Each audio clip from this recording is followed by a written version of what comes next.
एक चिंता की खबर बैंकिंग के मोर्चे पर है और सितंबर 2021 तक बैंकों का एनपीए 14% तक बढ़ सकता है। अश्विनी जी, जब वित्त मंत्रालय में टीम ये बजट बना रही होगी तो उसके जहन में ये ज़रूर रहा होगा, और क्या आपको लगता है उसके लिए भी कुछ हो सकता है? आज बैंकों को मदद मिल सकती है सरकार से? बैंकों को तो मदद की ज़रूरत है और मिलनी ही चाहिए।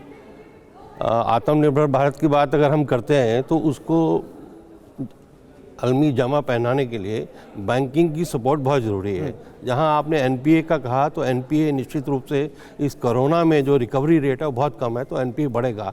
तो एनपीए की रिकवरी तो इतनी आसान दिखती नहीं, तो कम से कम वो जो 90 डेज़ का एक पीरियड है उसको अगर वो 180 डेज़ तक ले जाते हैं तो इसको हम स्विच कर सकते हैं, मतलब उसको शिफ्ट कर सकते हैं कि आज जो एनपीए ग्रेड हो रहे हैं वो आगे पीरियड तक जा सकते हैं। तो उसके बारे में सरकार को सोचना पड़ेगा, और उसके साथ साथ कैपिटलाइजेशन तो बैंकों में ज़रूरत है।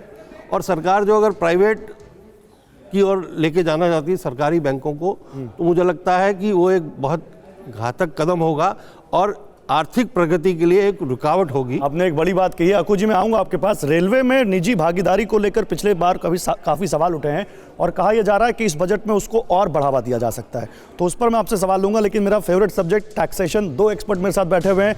गौरी, मैं आपके पास आऊँगा। बहुत सारी खबरें हैं, कोरोना टैक्स लग भी सकता है और इनकम टैक्स या एटीसी के मोर्चे पर काफ़ी छूट मिल सकती है। क्या एक्सपेक्ट करें आम आदमी? उम्मीदें बढ़ानी चाहिए या कमी रखे तो अच्छा है? देखिए, उम्मीदें तो मुझे भी बहुत हैं। आप आम आदमी से पूछेंगे तो वो कहेगा सबसे पहले तो कोई नया टैक्स नहीं लगना चाहिए, यानी कि जो आपका कोरोना सेस लगने की बात चल रही है वो नहीं लगना चाहिए। दूसरी बात उनसे पूछे तो वो कहते हैं कि बेसिक एग्जेम्पशन लिमिट को सीधा सीधा बढ़ा के 5 लाख कर देना चाहिए।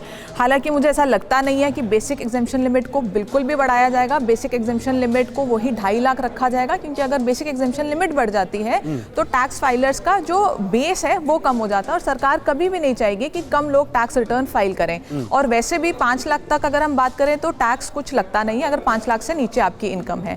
तो यहाँ पे मुझे लगता है कोई उम्मीद नहीं है। लेकिन 5 लाख से ऊपर जाता है तो 2.5 लाख से शुरू हो जाता है। बिल्कुल, 5 लाख के ऊपर जाता है तो 2.5 लाख से आपकी जो टैक्स है वो लगना शुरू हो जाता है। लेकिन एक दो जगह है जहाँ पे मुझे लगता है बदलाव आएगा। पहला तो है 80D, क्योंकि कोरोना की वजह से बहुत लोगों का खर्चा हुआ है और आगे भी ये खर्चा चलता रहेगा हेल्थ के ऊपर। तो 80D में हो सकता है कि आपको कुछ रिलीफ देखने को मिले, और हो सकता है कि जो न्यू रिजीम पिछले साल लेके आई थी सरकार। ठीक है। परवाह देश की, सोमवार से शुक्रवार रात 10 बजे TV9 भारतवर्ष पर।